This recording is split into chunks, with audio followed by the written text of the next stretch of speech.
Good evening, and thank you so much for the invitation to speak at this conference. I'm doing a pre-record here from Canberra in Australia. That's the traditional lands of the Ngunnawal and Ngambri people, and I just want to pay my respects to their elders past, present and emerging. Thank you for this great invitation to speak to this conference. I really wish I was back in Singapore, and hopefully that will happen soon. But for the moment, I will pre-record, and just to assist with the conference organisers, I'll be making a note when the slides need to be changed. So on to the second slide, thanks. So in today's presentation, I've been asked to talk about Australia's experience in the pandemic over these last couple of years and really look at the epidemiology as it has affected Australia in comparison with the rest of the world, to look at Australia's response to the pandemic and why we've been, I believe, very successful in international comparisons. The connections that we've had in this response with international partners have been absolutely crucial, and I'll be talking to those. Thinking about Australia's place in the world and how we have been particularly interacting with our neighbours in the Pacific and in Southeast Asia. Key decisions that went through the pandemic and where both good planning and some luck has assisted us in Australia in relation to the pandemic response. I'll talk briefly on some controversies we've had to deal with here, as has the rest of the world, particularly in relation to the vaccine rollout. And then think about why we've been successful, how we've measured that, and what the future holds. So I'll go to the next slide, thanks.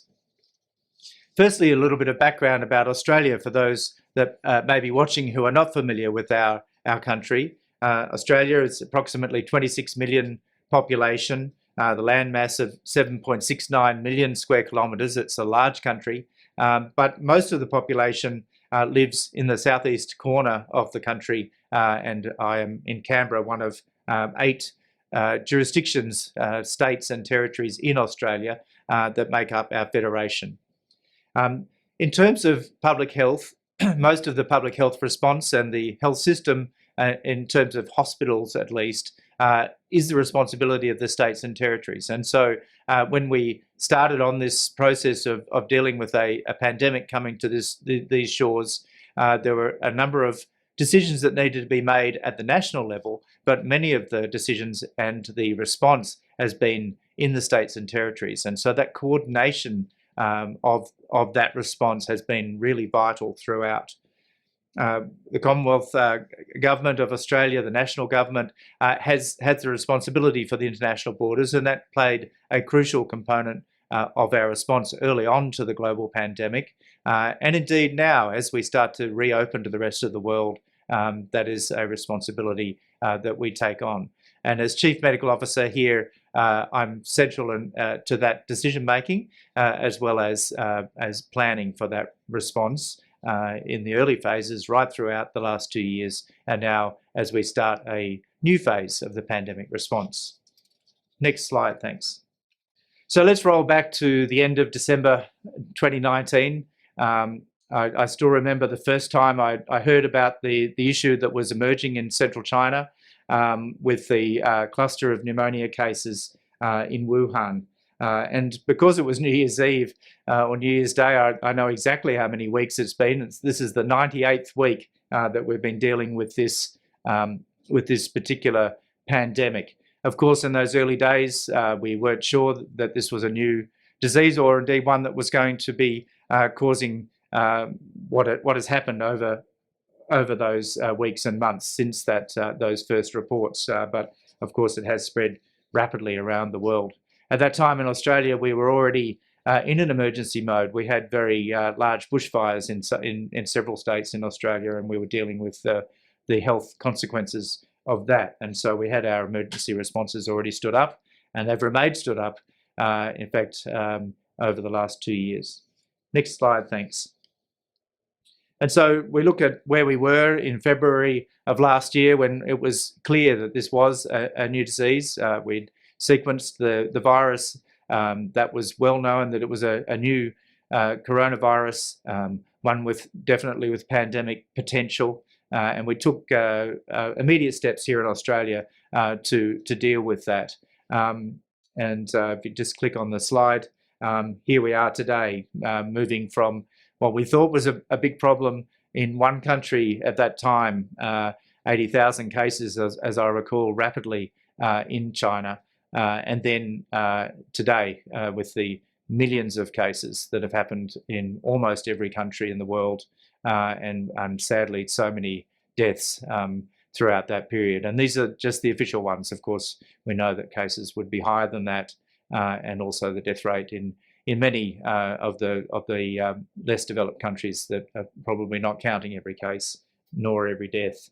But since then, we've come a long way. The vaccines and treatments, as well as being able to work through the public health responses that are needed to control this virus. And I think we are well placed now in Australia and the rest of the world to continue on with that vaccine rollout, very important, as well as the other treatments as they become available, and probably move away from our full reliance on that non-pharmaceutical interventions and moving towards pharmaceutical interventions, as we've seen with vaccines and treatments.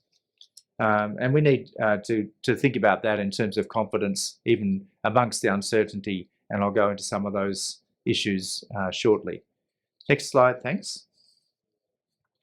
So here is the Australian experience in one slide.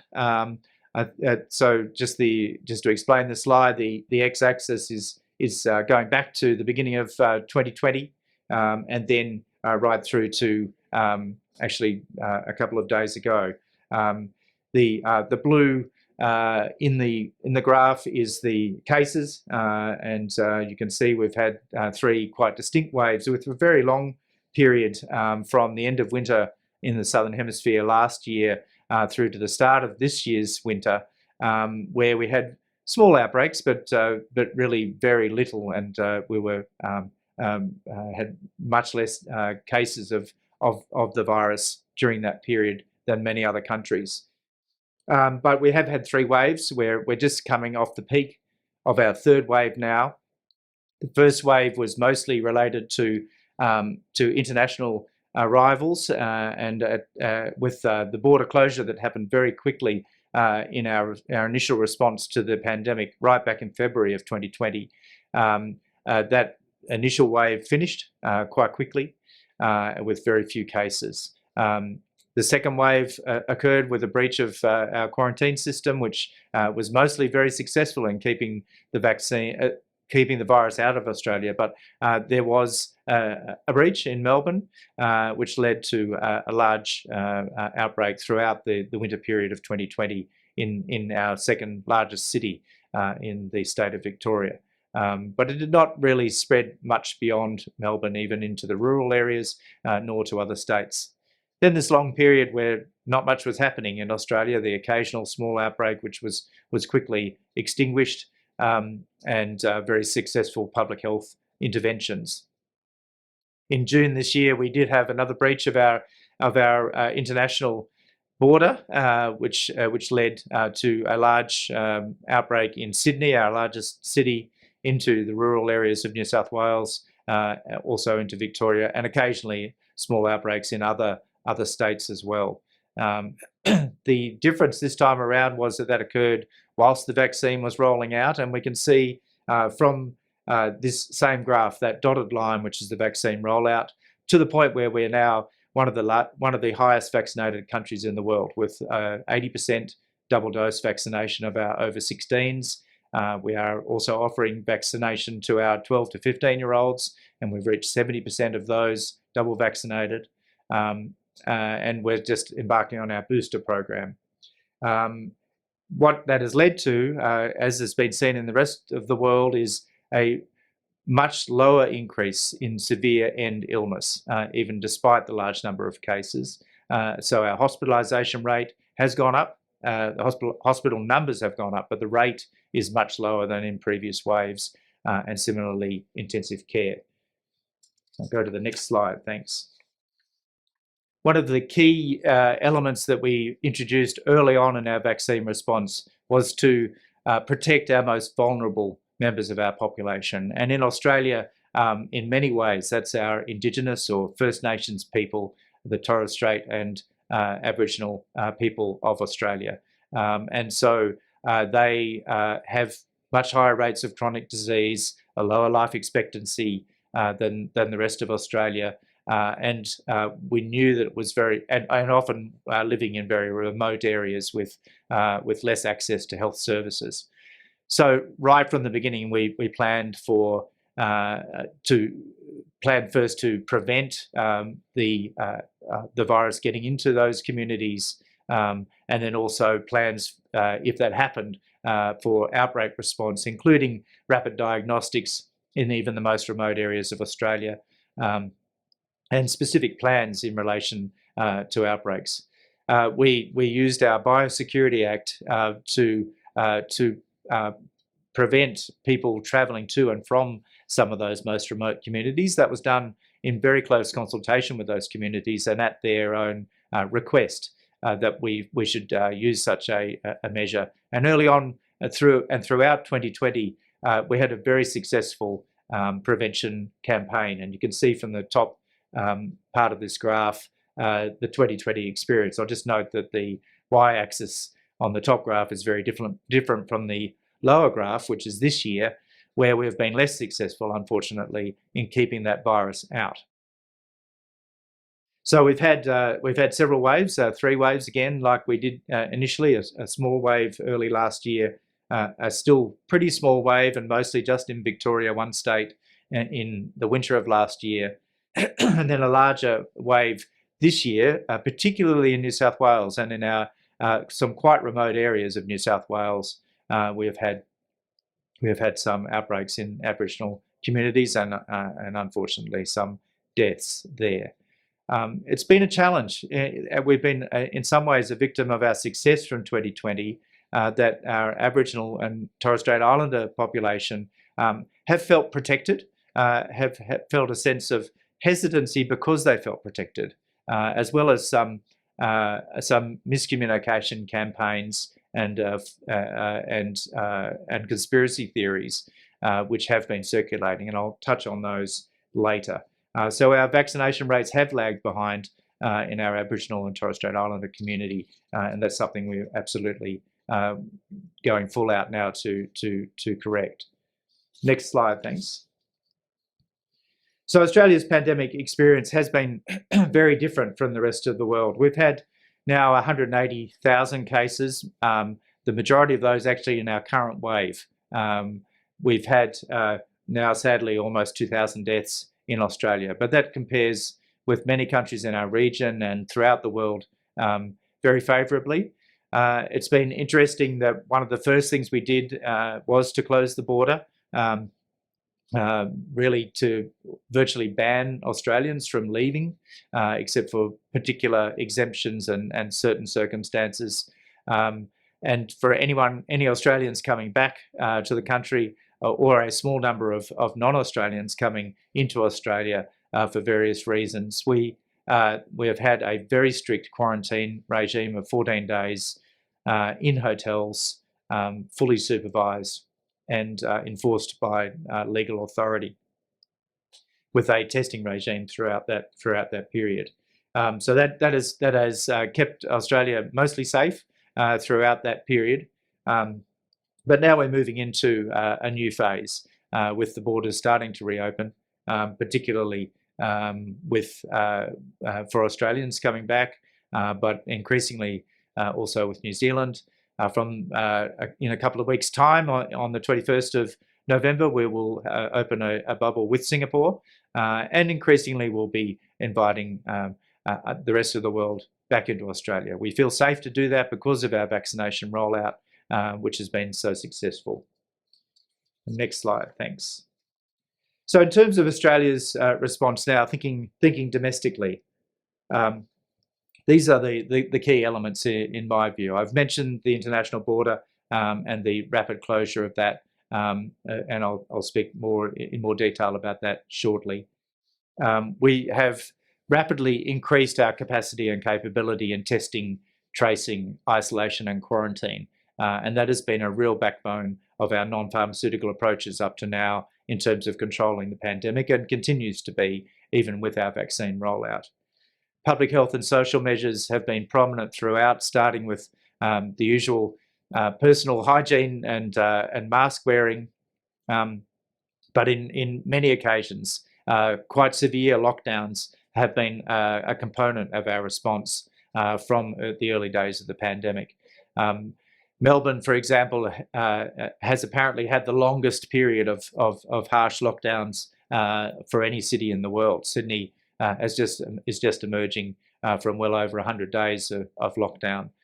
Here in Canberra, where I'm living, several months as well, we had lockdown, and in some parts of Australia that is still the case. Just in the last few days, there was a lockdown in a small town in the Northern Territory where the virus popped up and affected unvaccinated people, as we're finding throughout this period. So that public health, social measures, test, trace, isolate, and quarantine, these remain important components of our response. We've increased the capacity of our health services from the beginning, having self-reliance and building resilience with personal protective equipment, increasing our intensive care capability, looking at workforce training, firstly in the care of COVID and then later for the vaccine rollout. Capability also in public health, working on systems that were more efficient and able to be scaled up to a place where we've never been in Australia, at least not in recent memory, to do that test, trace, isolate and quarantine, and really be able to have that monitoring and reporting function as well as response working as best we could. We built up our personal protective equipment supplies from a very low level of but still several million masks, gowns, gloves, and so forth, to tens of millions and even into the hundreds of millions of masks in particular, and build up capacity for local supply chains. And of course, the vaccine rollout, which has been an important and continuing part of our response, and now starting to bear fruit in terms of the percentage of coverage. Next slide, thanks. So I just wanted to touch on three important decisions throughout the pandemic. I think these are the three key ones for me. There are many others, but the international borders, it was part of our pandemic planning to do more enhanced screening at the borders and to look at our border control for a pandemic. It was not part of our plan, frankly, to close the borders virtually completely, as has happened. But this was a decision, it was a difficult decision made in early February last year on the basis of the international epidemiology, on the basis of our high degree of connectedness with the rest of the world. And what we saw as the threat, as it was emerging by then in several other countries outside of China, into Europe and into North America in particular. And so a very rapid decision was made, really in one day, to close the border and to give us time to be able to deal with the virus, which was already here by then, and to minimise the effect on our health systems. And it was very, very successful in that regard, right up to and including the week before last, where we started to loosen those border arrangements for the very first time. It was a difficult decision. Australia is very much a trading nation. It is connected very strongly with the rest of the world. A lot of tourism in and out of Australia, international students and the like. And so this was a difficult decision, but it was made rapidly on public health grounds based on the evidence we had at that time. The second key decision was to develop sovereign vaccine capability. We diversified early. We looked at several emerging technologies in vaccines in the middle of last year, and we decided with our ongoing partnership with the CSL company here in Australia to under license again the AstraZeneca vaccine and have that produced here in Australia. That was a crucial decision. We've seen what has happened around the world in terms of vaccine supply. So we had our own supply. It's mainly that AstraZeneca supply, which we've been exporting 6 million doses now, gifting, I should say, to our Asia Pacific partners. And it has been the backbone of our vaccine rollout throughout. We also decided to support local research with a vaccine developed by one of our universities here. Unfortunately, that didn't get to production, but that was a crucial decision early on, and I think it's really stood us in good stead. The final one, which was the first time that I'm aware of that this has ever been used, vaccines as an outbreak response. In the early part of our third wave in June and July of this year, we really had a huge problem in southwest Sydney, a densely populated part of our country, a very diverse community, many migrants and people with English as a second language, culturally diverse community, very vibrant community, large families, very well connected, and a lot of people in that area doing essential jobs. And so whilst there was a lockdown in Sydney, we found that there was a very large outbreak, particularly in young people and particularly in essential workers who could not work from home, and they needed to continue to work to keep Sydney running. We were able to gain some extra vaccines from Europe at that time, some Pfizer vaccines, and 530,000 of those doses were specifically targeted into that geographic area of concern and into that population of concern as well. And it was successful. We had a rapid change in the transmission potential in that area.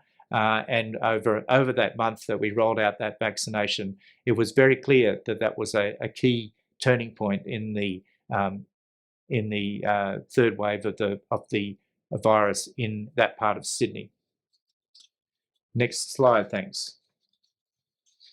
So I think we have had our difficulties here in Australia too, but we've also been able to overcome them. I think the link between infection control and economic and social issues has been crucial, and I know that everyone that's listening to this will have had this same conundrum.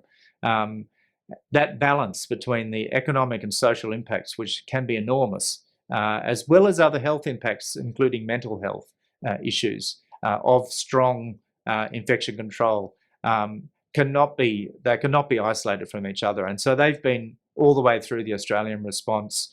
We've had an eye on both of those things, and that has been a difficult balance right throughout. We've had being able to communicate what is happening in a clear way, where things are rapidly changing, and our understanding of the virus and the way that we can protect the population from the virus, that has been really crucial. And our communications and media teams here that work with me have been absolutely crucial in that, and really trying to explain why we're doing things in real time, and why it's different from what we did last week, and how it may change in coming weeks. That has been a real challenge and quite a different way of working with the public in public health and in wider social policy. I think to be honest, we've had some luck as well as some good planning in Australia.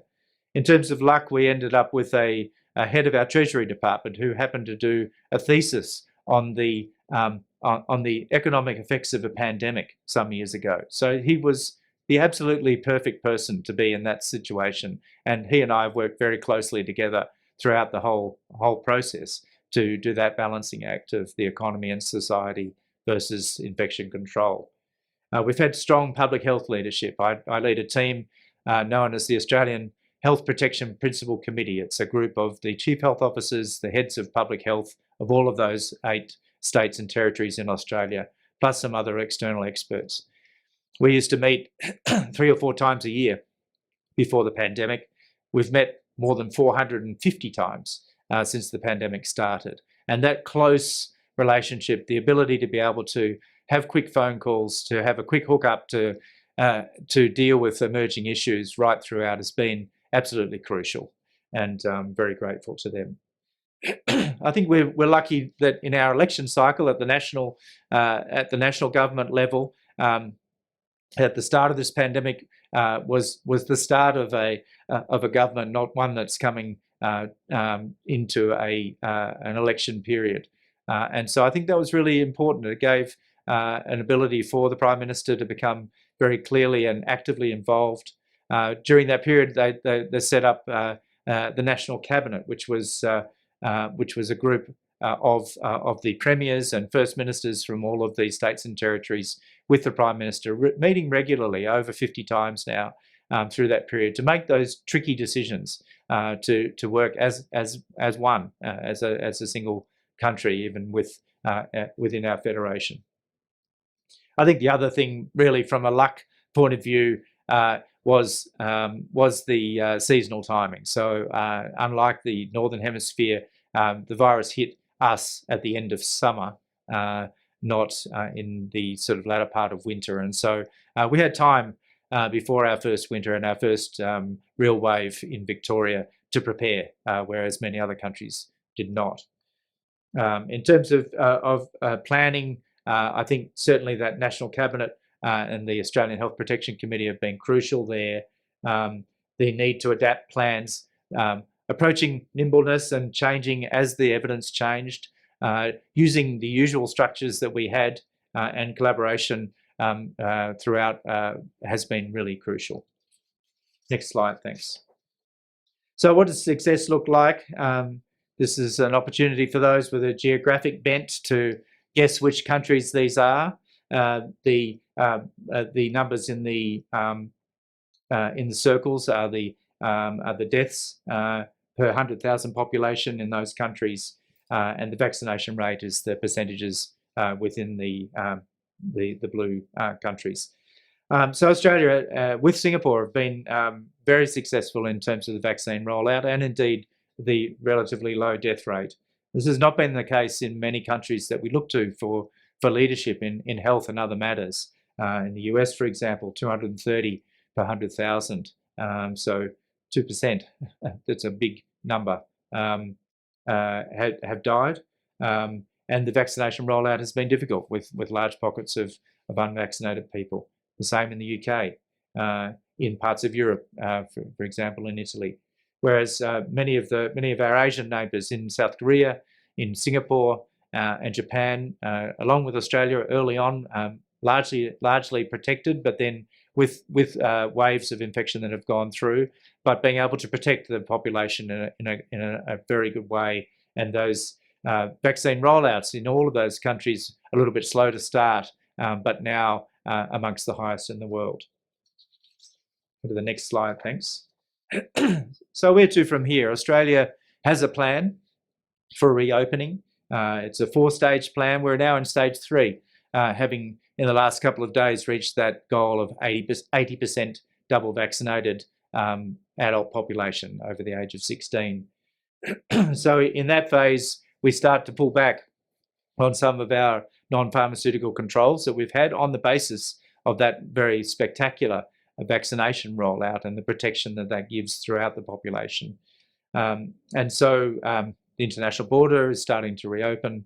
We're hoping domestic borders in Australia, which have been often closed and made it difficult for people to travel throughout the Australian continent, will start to open, and they are indeed starting to open and have opened between New South Wales, Victoria, and the Australian Capital Territory. We move away from lockdowns as our first way of dealing with the virus. We looked to boosters, and we've started a whole of population booster program in the last, this week, in fact, officially, the second country in the world to do so. We are looking to vaccinated people receiving preferential treatment in terms of where they can go, what they can do, including international travel to and from Australia, opening up in the past week. And so these things are moving forward in phase D of the plan. The next phase will be essentially back to normal. In terms of how Australia is at the moment, it's not an equal country in terms of the vaccine rollout. There are some states that are a little bit slower than the southeast corner of Australia, but they are improving, and we're looking within the next month for them to move to those latter phases of the staged reopening plan again. Within states, there are still pockets of unvaccinated people or lower vaccination rates. I mentioned the Aboriginal and Torres Strait Islander population earlier, but there are others as well, and we are really redoubling our efforts to make sure that those messages are getting out there and that there is no barrier to vaccination for anyone who wants to be vaccinated, and now to be boosted as well with a third dose. Go to the next slide. Thank you.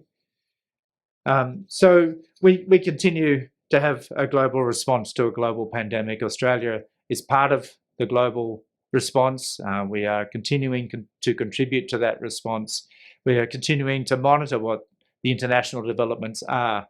We're looking very closely and clearly at the vaccine rollout for 5 to 11-year-olds in the US, and to check for any safety concerns there that may emerge in that real-world experience. We are looking, as I'm sure everyone that's watching this video are looking to what might happen in the next variants of concern as they develop over the coming months. And so we certainly need to continue all of that ongoing surveillance, that eternal vigilance that we all need in relation to pandemics. We're preparing for next winter and what might happen in influenza as well, if there will be a re-emergence after 2 years of virtually no influenza in Australia. We're looking for, of course, any signal of the next pandemic and what lessons we can learn from our response in the last 98 weeks to this pandemic, so we remain prepared for what might be thrown at us from the world of infectious diseases. So with that, I think I will, just the final slide is the conclusion of my presentation. Again, thank you to the organisers for reaching out and allowing me to kick off this conference, particularly to Dr. Vernon Lee, my colleague of many years, and I think he's next. So enjoy the rest of the conference, and I look forward at some point, not too long from now, of re-emerging from our what has been described hermit kingdom here in Australia, being able to fly overseas again and to meet you in person and to talk through our mutual experiences. Thank you very much.